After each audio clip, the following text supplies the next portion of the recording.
নমস্কার, দেখছেন talk to Bangla. আমি অভিষেক রয়েছে আপনাদের সাথে। এই মুহূর্তে যে খবর নিয়ে উপস্থিত হয়েছি, আপনাদেরকে আগেই জানিয়েছিলাম যে সুপ্রিম কোর্টের সম্পূর্ণ এসআইআর সংক্রান্ত মামলাটা চলছে এবং সেই মামলাটার ক্ষেত্রে এখনো পর্যন্ত যে জায়গাটাতে সবচেয়ে বেশি সমস্যা তৈরি হয়েছে, যে ডকুমেন্টেশনের ক্ষেত্রে আধার কার্ডটাকে গৃহীত করছে না বিভিন্ন জায়গাতে এখনো পর্যন্ত ইলেকশন কমিশন এবং তাদের আধিকারিকরা, যেখানে একদম সরাসরি সুপ্রিম কোর্টের নির্দেশ রয়েছে যে আধার কার্ডটাকে গ্রহণ করতে হবে। তো সেটা নিয়েই 28 তারিখ একটা বড় সড় ধাক্কা খেতে হয় ইলেকশন কমিশনকে। তার কারণ জাস্টিস জয়মাল্য বাগচি এবং প্রধান বিচারপতি জাস্টিস সূর্যকান্ত, তাদের বেঞ্চের সামনে মামলাটা উঠেছিল এবং সেই বেঞ্চ থেকে এই মুহূর্তে একটা বড় সড় আপডেট যেটা উঠে আসছে যে একদম ইলেকশন কমিশন, তাদের যে লয়ার ছিলেন তাকে কিন্তু ধাক্কা খেতে হয়। কেন বলছি এই কথা?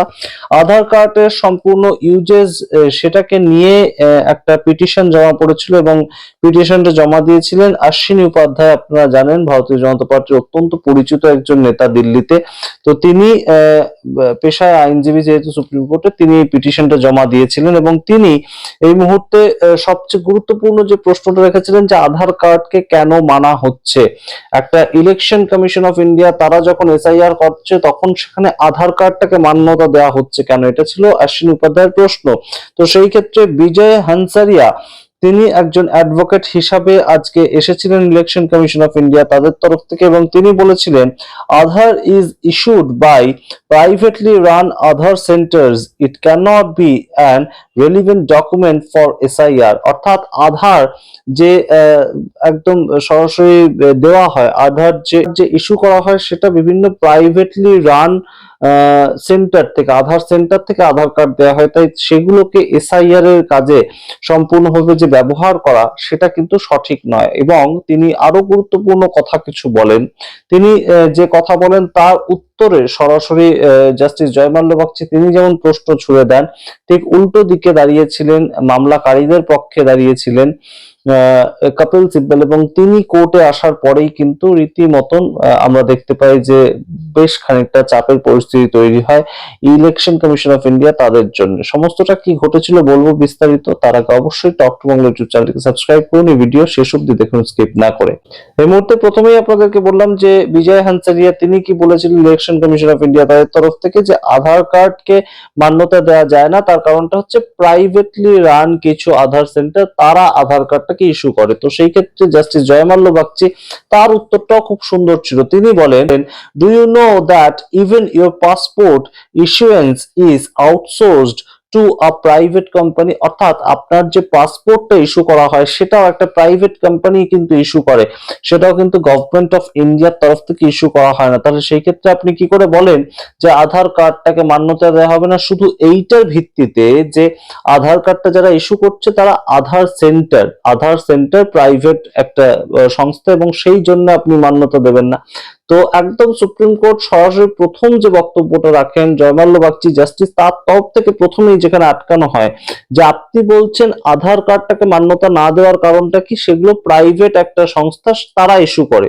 তো সেটাই যদি হয় আপনার পাসপোর্ট, সেটাকে আপনি মান্যতা দিচ্ছেন কি করে? সেটাও তো একটা প্রাইভেট সংস্থা ইস্যু করে, তাহলে সেটাকেই মান্যতা দেওয়া হচ্ছে কি করে? এবং তার যে বক্তব্যটা থাকে, এখন গভর্নমেন্ট চালাতে গেলে বিভিন্ন প্রাইভেট এজেন্সির সাহায্য গভর্নমেন্ট নিজেই নেয়, তো তাহলে সেই ক্ষেত্রে কেন আধার কার্ডটাকেই বা আমরা মান্যতা দেব না? যখন সুপ্রিম কোর্ট এই আদেশ দিয়েছিল এবং 11তম ডকুমেন্টের সঙ্গে 12তম ডকুমেন্ট হিসেবে আধার কার্ডটাকে অ্যাড করতে বলেছিল, তারপরে ইলেকশন কমিশন অফ ইন্ডিয়া রাজি হয় এবং রাজি না হয় তাদের কোনো উপায় ছিল না, কারণ এটা আদেশ ছিল সুপ্রিম কোর্টের।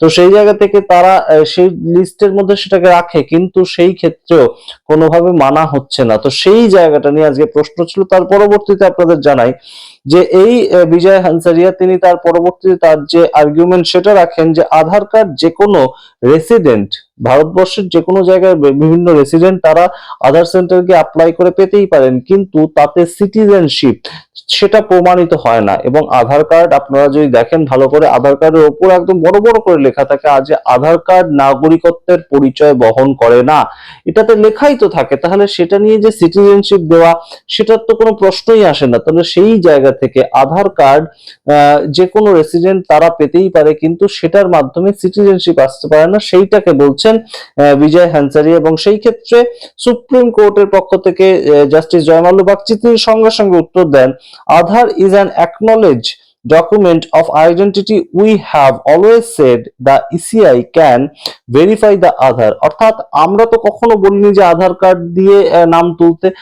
ইলেকশন কমিশন অফ ইন্ডিয়া আধার কার্ডটা গ্রহণ করুক, গ্রহণ করে তারা সেটাকে দরকার হলে ভেরিফাই করে নিক। তাদের যদি সন্দেহ হয় তাহলে তারা ভেরিফাই করে নিক যে আদপে ইনি সিটিজেনকে সিটিজেনশিপ নয়, কিন্তু আদপে একদম আধার কার্ডটা গ্রহণই করা হবে না সেইটা কখনো হতে পারে না।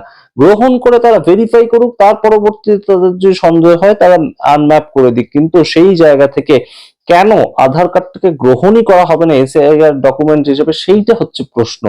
একদম Joymalya Bagchi point to point প্রশ্ন করেন। এখনো পর্যন্ত কিন্তু কোর্ট চত্বরে আসেননি কপিল সিব্বল, তাই শেষ অব্দি দেখুন কপিল সিব্বলের আর্গুমেন্ট, সেটা আরো ইন্টারেস্টিং। এর পরবর্তীতে আর্টিকেল 324 এবং 324 এ ইলেকশন কমিশন অফ ইন্ডিয়া তাদেরকে যে এক্সট্রা একটা পাওয়ার দেওয়া হয় সেটা সম্বন্ধে তিনি বলেন যে আর্টিকেল 324 অনুযায়ী প্লেনারি পাওয়ার এক ধরনের বিশেষ ক্ষমতা, সেটা ইলেকশন কমিশন অফ ইন্ডিয়া তাদেরকে দেওয়াই তো আছে যে তারা ঠিক করতে পারে যে কোন কার্ডটা কোন সময় কোন ক্ষেত্রে কাজে লাগবে, সেটা তো তারা ঠিক করতে পারে। এই জন্য তো প্লেনারি পাওয়ার তাদেরকে আর্টিকেল 324 ওয়াইজ দেওয়াই আছে। এবং এই আধার কার্ড নিয়ে বেশ খানিকক্ষণ দড়ি টানাটানি হয় জাস্টিস জয়মাল্য বাগচি এবং বিজয় হানসারিয়া তাদের মধ্যে।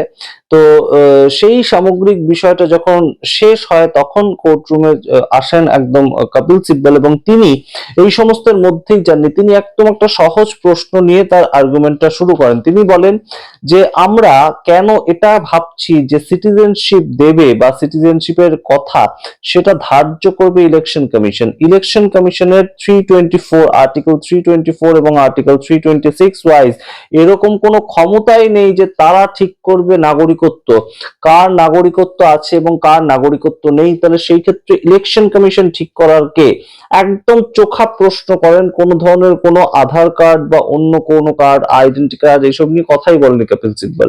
তিনি একদম সরাসরি এই আর্টিকেল 324 এবং আর্টিকেল 326 সেই দুটোকে পড়েও দেন, এবং পড়ে কোট আনকোট তিনি বলেন এরকম কোনো অধিকার ইলেকশন কমিশন অফ ইন্ডিয়া তাদেরকে দেওয়া হয়নি। ভারতের নির্বাচন কমিশন নির্বাচক কারা কারা হবে, অর্থাৎ ভোটার কারা কারা হবে সেইটা ঠিক করতে পারে, কে ভারতবর্ষের নাগরিক সেটা ঠিক করতে পারে না। তো তখন জয়মাল্য বাগচি খুব ট্রিকি একটা কোশ্চেন করেন।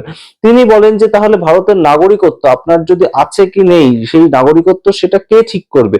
তো কপিল সিব্বল সঙ্গে সঙ্গে প্রম্পটলি উত্তর দেয় যে আমার নাগরিকত্ব ঠিক করার অধিকার একমাত্র হোম মিনিস্ট্রির রয়েছে, আমার নাগরিকত্ব রয়েছে কি নেই সেটা একমাত্র হোম মিনিস্ট্রি ঠিক করতে পারে, আর কেউ ঠিক করতে পারে না। নির্বাচন কমিশনকে সেই ক্ষমতা কখনোই কিন্তু ভারতবর্ষের সংবিধান দেয়নি, সেটা তিনি আর্টিকেল 326 পড়ে একদম ব্যাখ্যা করেন। তো সমস্তটা আজকে বেশ খানিকটা জমজমাট হয়ে উঠেছিল, এবং আধার কার্ডকে মান্যতা দিতেই হবে তেমন একটা প্রেক্ষিত তৈরি হয়েছে, এবং আধার কার্ড প্রাইভেট আধার সেন্টার তাদের দ্বারা দেওয়া হয়, তাই জন্য তাদেরকে মান্যতা দেওয়া হবে না, এরকম একটা বক্তব্য রেখেছিলেন বিজয় হানসারিয়া তিনি রেখেছিলেন, কিন্তু সেটা খুব একটা ধোপে টেকেনি। সমস্তটা রাখলাম আপনাদের সামনে। প্রতিদিন ইলেকশন কমিশন অফ ইন্ডিয়া তাদেরকে বেশ খানিকটা ধাক্কা খেতে হচ্ছে। কয়েকদিন আগে এই জয়মাল্য বাগচি তিনি জানিয়েছিলেন যে ইলেকশন কমিশন অফ ইন্ডিয়া তারা অনিয়ন্ত্রিত কাজকর্ম করতে পারে না, তাদের উপরেও মনে রাখতে হবে যে সুপ্রিম কোর্ট আছে, সুপ্রিম কোর্ট সমস্তটা দেখবে। তো সমস্ত দিক থেকেই এই মুহূর্তে ইলেকশন কমিশন অফ ইন্ডিয়া বেশ খানিকটা চাপের পরিস্থিতিতে এসআইআর নিয়ে আপনাদের সামনে রাখলাম, এবং এসআইআর 12টা রাজ্যে হচ্ছে ঠিকই, তবে সেটা নিয়ে সুপ্রিম কোর্টে হোঁচট কিন্তু খেতে হচ্ছে প্রতি মুহূর্তে ইলেকশন কমিশনকে। আপনারা আপনাদের মতামত কমেন্ট বক্সে কমেন্ট করুন। দেখতে থাকুন টক টু বাংলা। অবশ্যই টক টু বাংলার প্রত্যেকটি ভিডিও লাইক করুন, কমেন্ট করুন, শেয়ার করুন, এবং অবশ্যই সাবস্ক্রাইব করতে ভুলবেন না চ্যানেলটিকে। ধন্যবাদ।